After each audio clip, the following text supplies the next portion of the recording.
Shalom. First and foremost, I want to say, and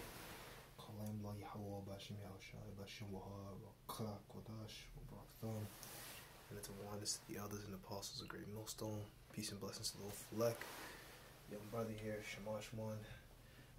Today's going to be a really simple, to the point video.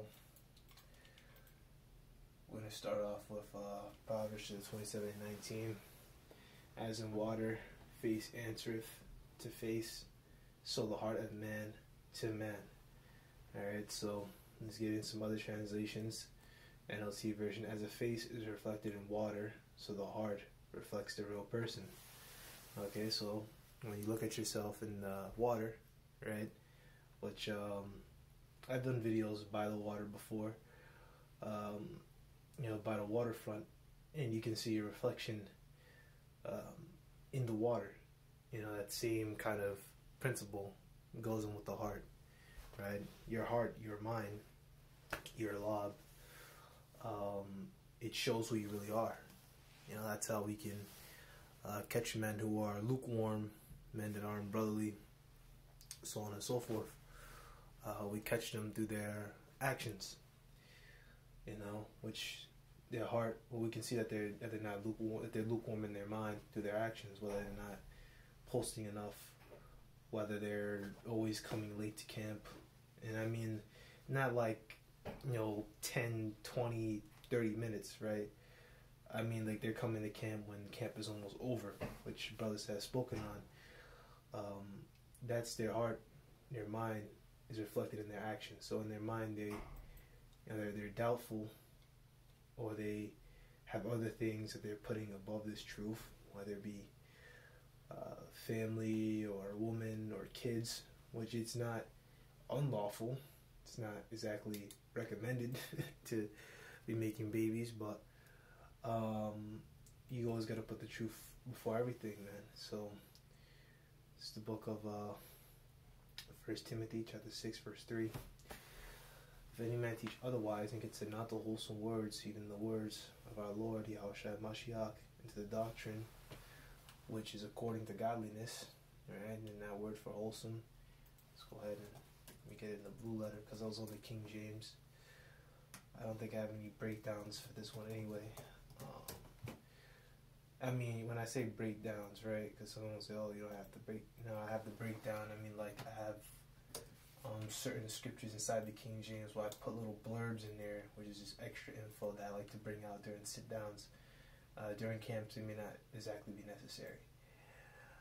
So that word for wholesome is hogiano, and that's G5198. To be sound, to be in well, to be in good health. Exactly. Because these words, man, they are wholesome. They are, safe and sound, right? Uncorrupt, true in doctrine. Exactly. These words are true, man.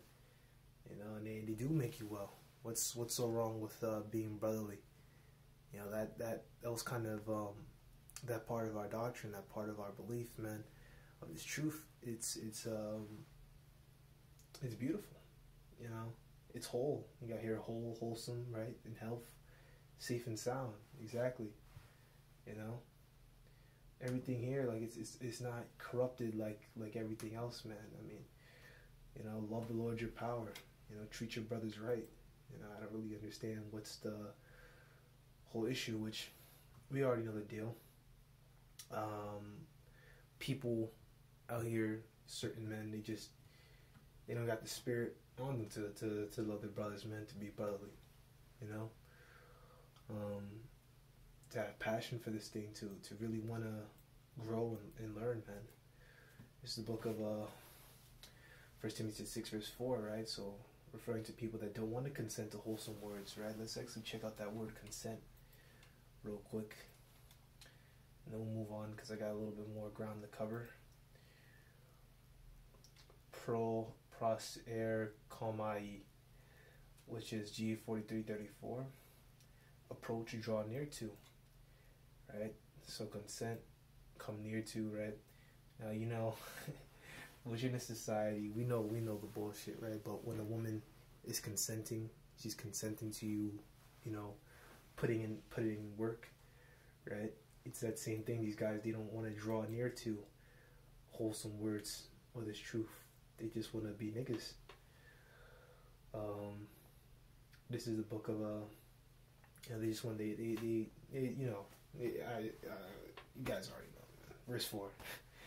He is proud, knowing nothing, but doting about questions and strifes of words, whereof cometh envy, strife, railings, evil surmisings, so on and so forth, right? He is proud, he knows nothing, exactly. You know, that's really the point. You know, that all that really starts in their mind, which you brought out already. You know, he's proud in his mind, he's, you know, he lifts himself up. Let's look at some other translations. Exactly. In his mind, he understands nothing, right? New International Version, they are conceited and understand nothing. They have an unhealthy interest in controversies and quarrels about words that result in envy, strife, malicious talk, evil suspicions. And this is exactly what we're not supposed to be doing. Right? We're not supposed to be engaged in controversies and so on and so forth, man. Disputes, strife, slander, and you know, we're not supposed to be engaging in that kind of behavior. You know, so that's pretty much the point. But knowing nothing, right? The way you know things is through your mind. Actually, one more verse. I miswrote this down, and I must have forgot to write that down in my notes. But the 5th verse, right? Perverse disputings of men of corrupt minds, and destitute of the truth, supposing that gain is godliness, from such withdraw thyself. Alright, so perverse disputings of men of corrupt minds. Exactly, man. These people, you know, whether they be in GMS or wicked Israelites in general, wicked Jeeks, right? They have a corrupt mind, man. Their mind isn't on wholesomeness, on being, you know, on this truth, the brotherhood and kindness, and I mean, I'm having trouble explaining it because I mean, Apostle Paul broke it down himself, man. The brotherly love, I have no need that I write unto you. It's just something that's natural, you know. So that word for corrupt here is diaphthyro, which is G13:11. Minds, morals, to change for the words to corrupt, right? Of minds, morals, exactly. They're not morally right, man, to abuse brothers or to you know, speak evil and to gossip on brothers, man, and you know, that ain't that's corrupt, man. That's changing for the worse, man. You know, whichever the case may be, destroy, ruin, consume, of bodily vigor and strength, right? Destroy, kill, exactly. And we're not supposed to engage in that kind of behavior, man. Let's look at the Bible Hub for this, right? New Living Translation. These people always cause trouble. Their minds are corrupt, their hearts, right? Their mind. They have turned their backs on the truth. To them, a show of godliness is just a way to become wealthy. Exactly. You know, you look at these other camps, and that's what they do, man. They put forth a show, but they really just want to make money off you. Let's see here. This is going to be the last one I'll bring out. Matthew chapter 7, verse 16. Let's start at verse 15. Beware of false prophets who come to you in sheep's clothing, but inwardly they are ravening wolves. This is Yahushua speaking, right? And this goes back to what I talked about before, right? In the animal, the beast-like mind, right? Which that goes back to brute beast made to be taken, so on and so forth. When it says sheep's clothing, it doesn't mean literally wearing sheep's clothing like a shirt made from a sheep. You know, that's ridiculous. It just means their outward appearance, like they act humble, but inwards they are ravening wolves. And wolves, they want to tear you up. They want to, you know, get at your pockets. They want to get your money or whatever the case may be. You know, they want to use you and abuse you, right? Verse 16, you shall know them by their fruits. Do men gather grapes of thorns or figs of thistles? Exactly. And the fruits are their actions, man, their doctrines and their works. Alright? Now let's actually go ahead and Here you go. Let me see here. Where was it?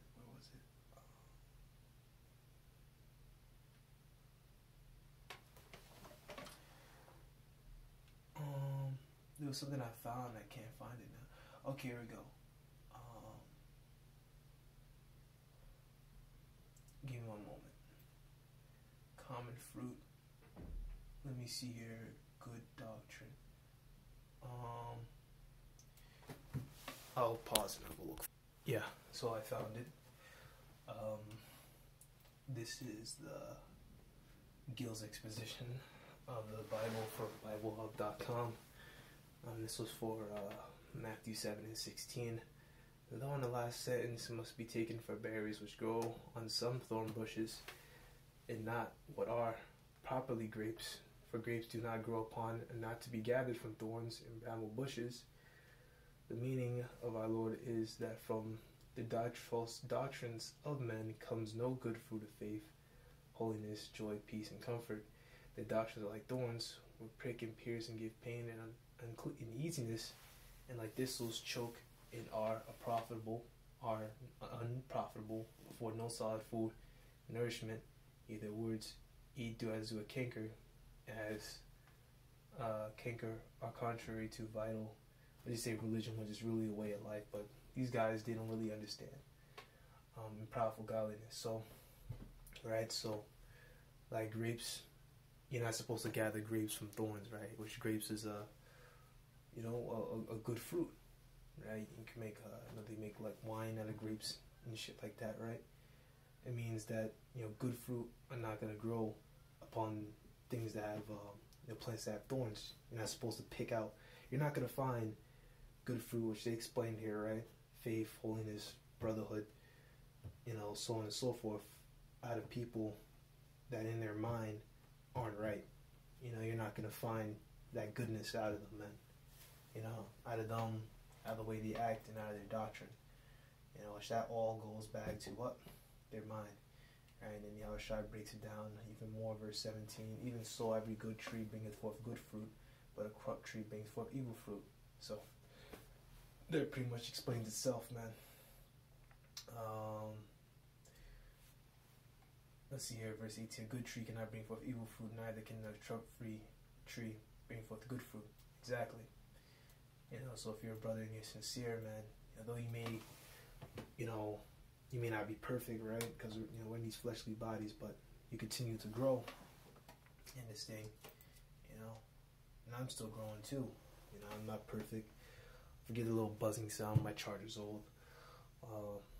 But I'm gonna finish this up in this next verse. Every tree that bringeth forth not good fruit is hewn down and cast into the fire. Exactly. Which, that fire is gonna come with that ICBM nuclear missile, that lake of fire, which is gonna be the end, right? World War III, chariots, so on and so forth. But people that are bringing forth good fruit, these trees, the trees are people, right? They're gonna have their lot in the in that lake of fire. And I'm not gonna explain the whole trees are people. There's so many, degenerate vine, Jeremiah 2, that's one, but there's so many. But moving on to the 20th verse, therefore by their fruits you shall know them, right? So through their works, through their actions, through their doctrines, you shall know them. So it all goes back to your mind, man. If you have a corrupt mind, you're gonna have corrupt actions, and so on and so forth, and that's how you're gonna be able to know them. So that's pretty much it. Maybe a little pause here and there, but it is what it is. So, Lord, you brother, edify, and shalom.